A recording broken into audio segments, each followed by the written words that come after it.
Shalom. I want to give all praise, honor, and glory to the Most High God, Yahweh, in the name of His only begotten Son, Yahweh Shai.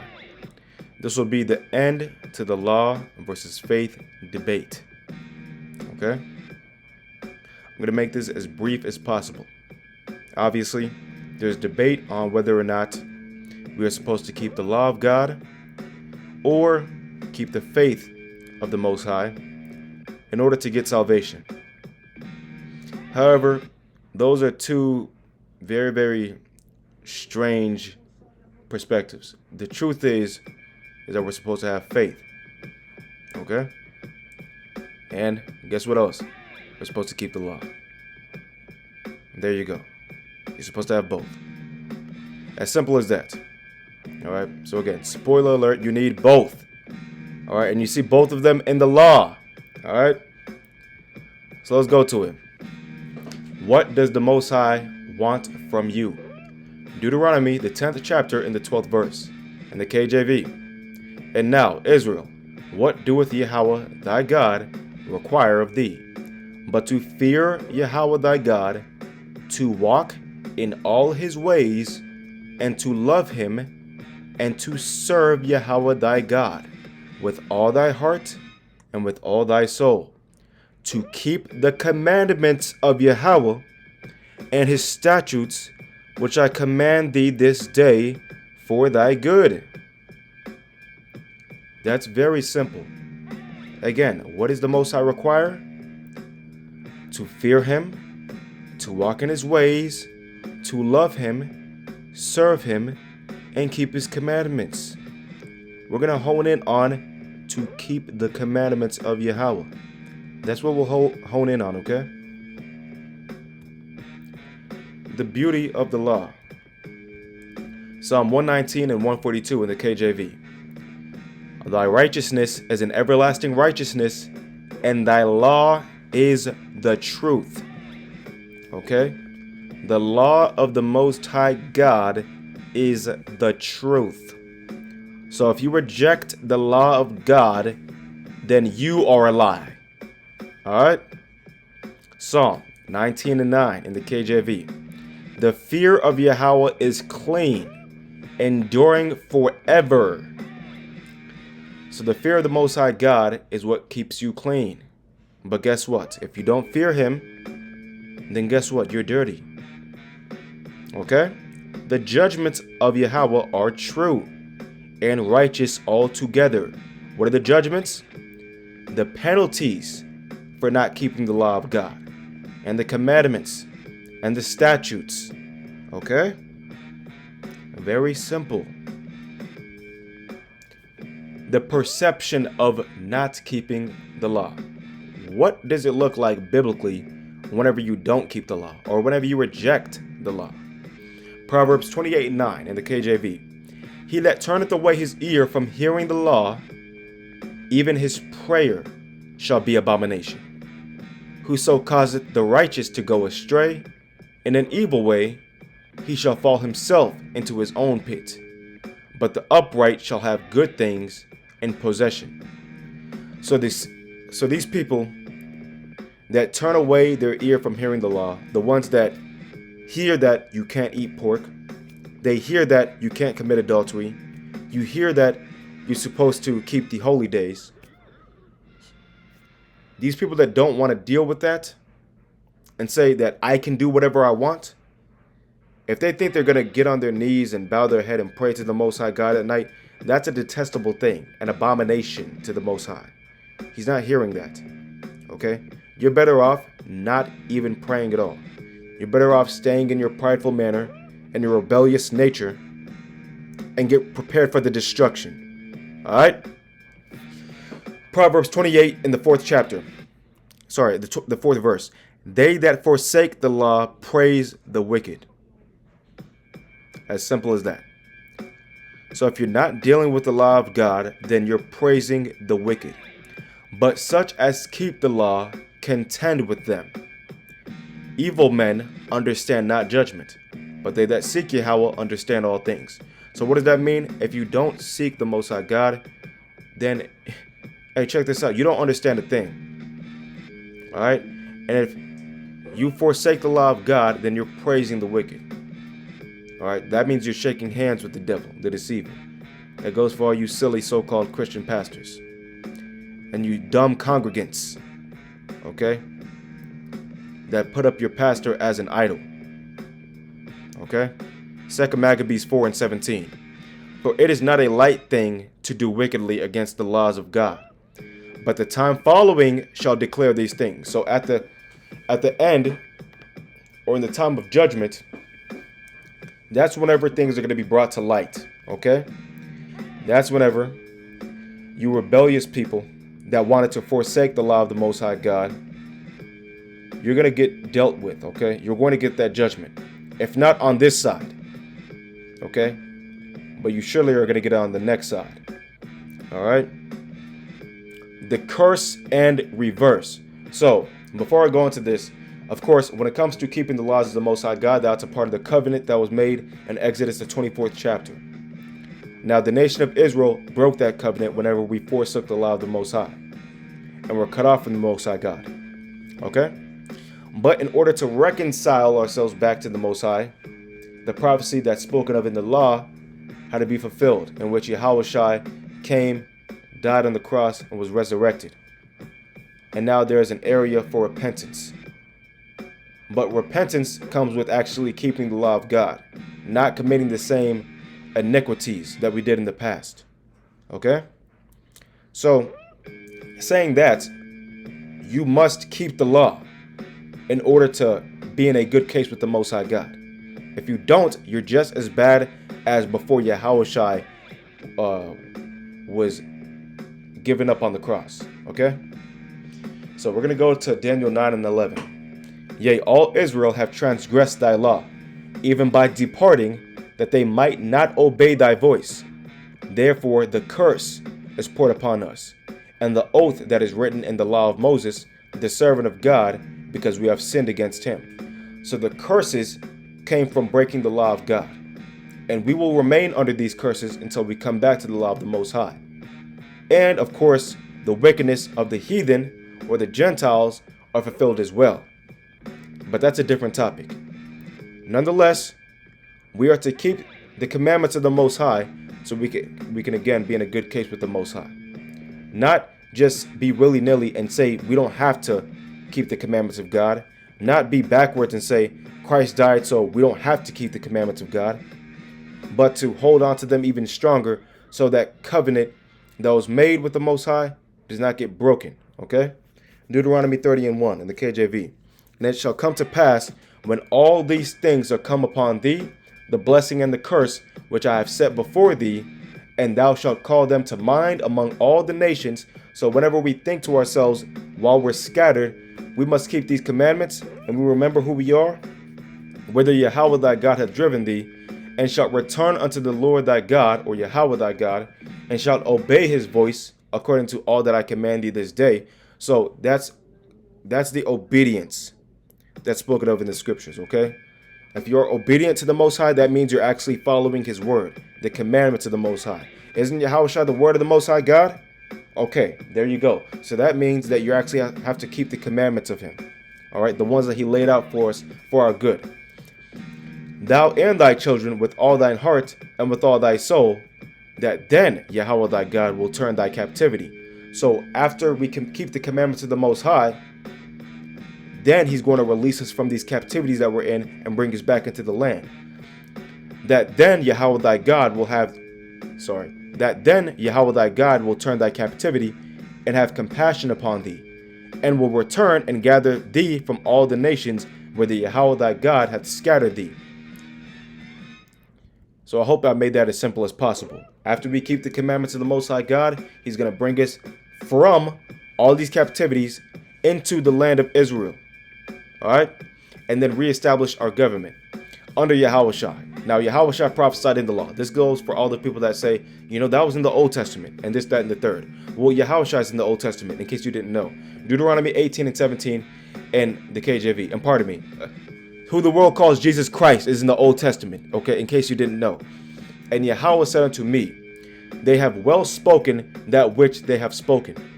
I will raise them up a prophet from among their brethren, like unto thee, and will put my words in his mouth, and he shall speak unto them all that I shall command him. So the words that Yahushua speaks in the New Testament, those are the words that have been given to him from his Father, the Most High God Yahweh. Verse 19, and it shall come to pass that whosoever will not hearken unto my words, which he shall speak in my name, I will require it of him. So it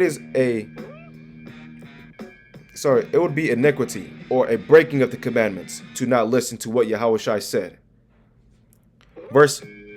John 1:45 in the KJV. Philip findeth Nathanael, and saith unto him, We have found him of whom Moses in the law and the prophets did write, Yahushua of Nazareth, the son of Joseph. So, obviously, Yahushua is the son of Joseph. He was prophesied in the Old Testament by Moses and the other prophets.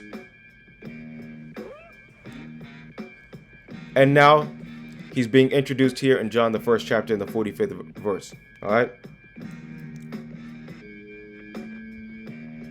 So, what did Yahushua say? Let's go to the words of Yahushua, okay? Because again, it's a breaking of the law to not listen to him, okay? If you're really a Christian, quote unquote, then you would actually listen to him. You would actually follow him. You would follow the guidelines that he laid out. So we're going to go to Matthew 5:17 in the KJV. Think not that I am come to destroy the law. We'll stop right there. Yahushua just said, think not, or don't even think that I came to destroy the law. So off the rip, the law is not destroyed. The law is still here. Think not that I am come to destroy the law or the prophets. I am not come to destroy, but to fulfill. For verily I say unto you, till heaven and earth pass, one jot or one tittle shall in no wise pass from the law, till all be fulfilled. So one jot, one tittle shall not pass from the law until the laws and the prophets have been fulfilled. Okay? Verse 19. Whosoever therefore shall break one of these least commandments. So going back to the previous series in regard to who the Gentiles were in the New Testament pertaining to salvation, they love to use that John 3:16. Well, here's something right here. Whosoever therefore shall break one of these least commandments and shall teach men so, he shall be called the least in the kingdom of heaven. But whosoever shall do and teach them, the same shall be called great in the kingdom of heaven. For I say unto you, that except your righteousness shall exceed the righteousness of the scribes and Pharisees. So all these people, these clowns say, well, guess what? None of us can be righteous, and none of us are righteous, and our righteousness is like filthy rags. Well, guess what?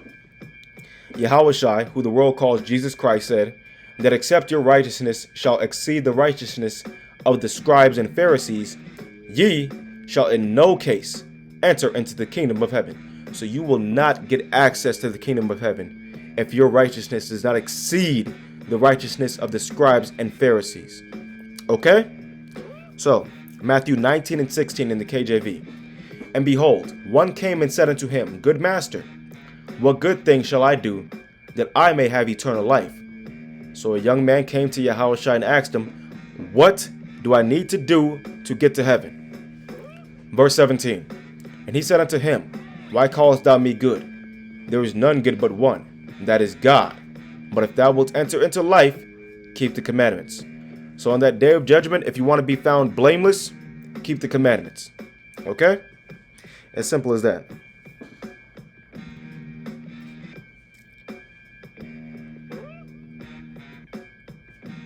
Alright, we're going to go into the faith part now. Again, like I said at the top of the video, you need works and faith. Okay? Simple as that. James, the 2nd chapter, the brother to Yahushua. James, the 2nd chapter, the 20th verse in the KJV. But wilt thou know, O vain man, that faith without works is dead? Stop. So, do you understand that if you have faith and no works, that your faith is meaningless? As simple as that. All right. Verse 21. Was not Abraham our father justified by works? So Abraham, our father, his works justified his faith. Okay?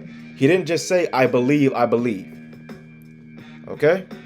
He actually did works. He actually labored to prove his faith. Verse 21 again. Was not Abraham our father justified by works when he had offered Isaac his son upon the altar? So what a work that is, to offer your son as a burnt offering to the Most High God. If that's not a work, I don't know what is. Verse 22. Seest thou how faith wrought with his works, and by works was faith made perfect. So his faith was made perfect, or it was perfected by the works that he did. All right? Hebrews 11 verse 7 in the KJV. By faith Noah, being warned of God of things not seen as it yet, moved with fear. So Noah feared the Most High, and he was warned by the Most High God, and he moved based off that fear. Prepared an ark to the saving of his house. So he created a big gigantic boat for his own home. Okay? Not literally by his own home, but the people that dwelled in his home. By the which he condemned the world and became heir of the righteousness which is by faith. So again, his faith was perfected by his work. And what was his work? He created a gigantic ark. Okay? And then he condemned the world. Hebrews 11 in the 24th verse. Alright? In the KJV. By faith, Moses, when he was come to years, refused to be called the son of Pharaoh's daughter. So Moses could have had himself a high position in Egypt if he wanted it. But he didn't want it. And he had faith. And he believed on the Most High. Verse 28. Through faith he kept the Passover and the sprinkling of blood, lest he that destroyed the firstborn should touch them. Excuse me. So I'm gonna have to read that again, because that's too heavy. Through faith he kept the Passover and the sprinkling of blood. So stop right there. So you clowns, you jokesters that say you don't have to keep the holy days, the high holy days,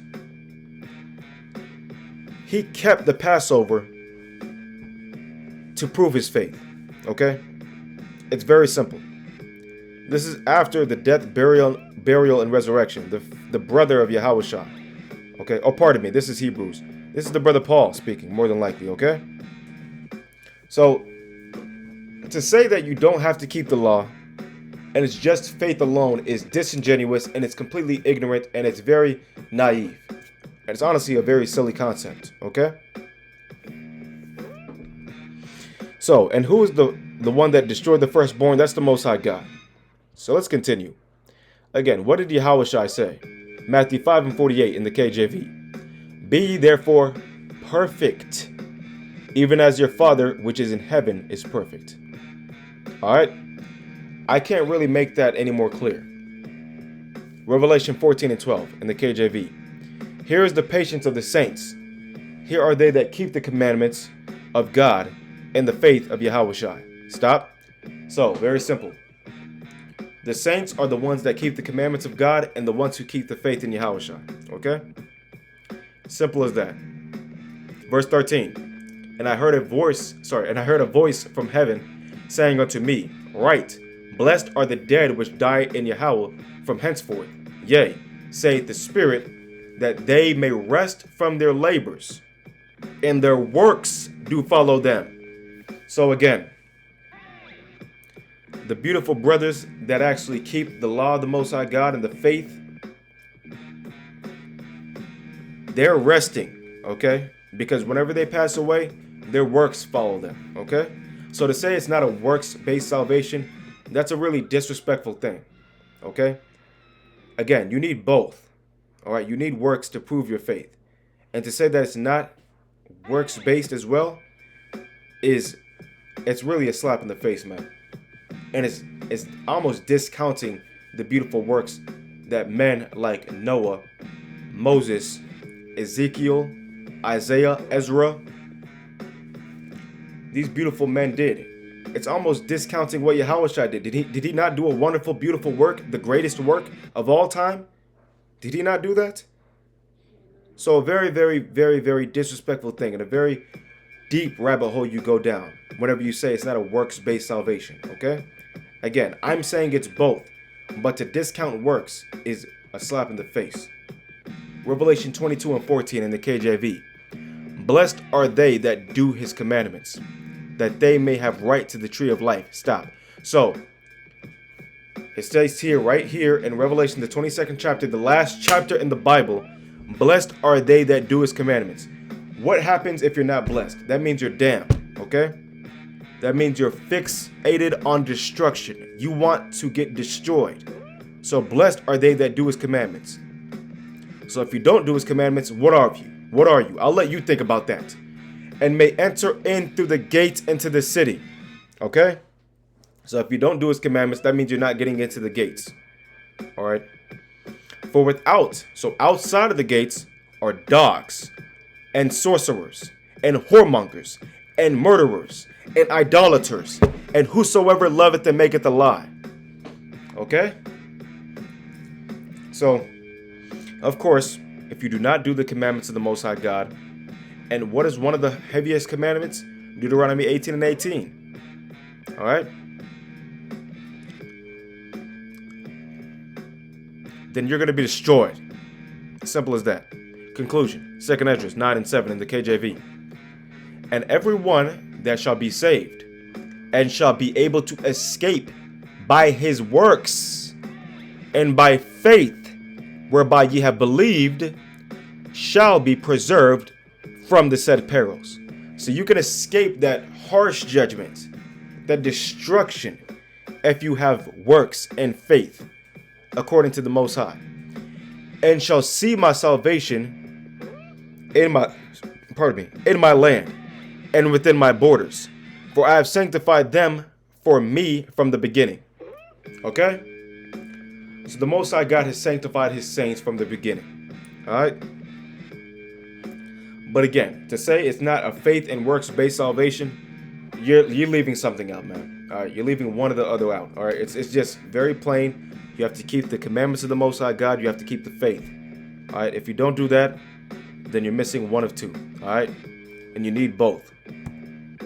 The conclusion. 2nd Esdras 7:53 in the KJV. And that there should be shewed a paradise, whose fruit endureth forever, wherein is security and medicine, since we shall not enter into it. Verse 54. For we have walked in unpleasant places, and yes, indeed, the United States of America, the UK, Canada, Australia, Brazil, Ghana, Jamaica, Argentina, Barbados, Trinidad, and Tobago, all these different areas where the Israelites have been scattered. Alright? These are unpleasant places. Why? Because they don't uphold the commandments of the Most High God. You can do whatever you want to in those places, according to the laws of that land. But there is no penalty based on the scriptures when it comes to certain laws. There are universal laws that are practiced in these areas. But these laws are not according to the commandments of the Most High God. Okay? So, verse 55. And that the faces of them which have used abstinence shall shine above the stars, whereas our faces shall be blacker than darkness. So the ones that used abstinence are the ones that held themselves from sin. The ones that resisted the devil. But the ones that didn't resist the devil and gave in, those ones, those people, are going to have their faces blacker than a coal. Okay? Whereas the ones that abstained from these wicked sins, their faces are going to shine. Verse 56. For while we lived and committed iniquity, we considered not that we should begin to suffer for it after death. And that's a majority of people nowadays. They think they can do whatever they want to and not suffer for it. They will suffer for it in the afterlife. Okay? And if not in the afterlife, on this side too. Okay? But they will definitely get it in the afterlife, whether they like it or not. Verse 57. Then answered he me and said, this is the condition of the battle. So if you think that things are supposed to be sweet on this side, if you think it's supposed to be easy to keep the commandments of the Most High God while you're in the United States of America, while you're in Trinidad and Tobago, while you're in Brazil, while you're scattered across the four corners of the earth, while you're in somewhere in Asia, where they'll eat an octopus, where they'll eat a king crab, a place as wicked as that. Understand this. Then answered he me and said, this is the condition of the battle. So this is a battle, okay? You're supposed to fight against the flesh, your baser self, okay? Which man that is born upon the earth shall fight. That if he be overcome, he shall suffer as thou hast said. So again, you will suffer if you can't overcome this wickedness. And if you are overcame by this wickedness, you will suffer. But if he get the victory, he shall receive the thing that I say. For this is the life whereof Moses spake unto the people while he lived, saying, choose thee life, that thou mayest live. And what is life? Keeping the commandments of the Most High God. Alright? And keeping the faith in the government that will be reestablished whenever Yahushua comes back. Alright? Conclusion. Psalm 23 and 4 in the KJV. Yea, though I walk through the valley of the shadow of death, I will fear no evil, for thou art with me, thy rod and thy staff, they comfort me. Alright? So, again, in areas like the United States, places like China, places like the UK and Canada, disgusting places like these, that is the shadow of death, alright? The valley of the shadow of death. We are truly in hell right now. Alright? Right now we're the tail, but we're waiting for the return of Yahushua to reestablish the kingdom. So at that point we'll be the head. Okay? Nonetheless, I want to give all praise, honor, and glory to the Most High God, Yahweh, in the name of His only begotten Son. Before I close this out, if you actually think, again, that keeping the law of the Most High God is wicked, then you get prepared. I want you to get prepared for a beautiful missile with a bow on it to hit you right on the head. Okay? Get prepared for destruction. Alright? But to the sincere brothers and sisters that actually want to keep the commandments of the Most High God, hey, may the Most High be with you. Again, I want to give all praise, honor, and glory to the Most High God. Lord willing, you are edified. Shalom.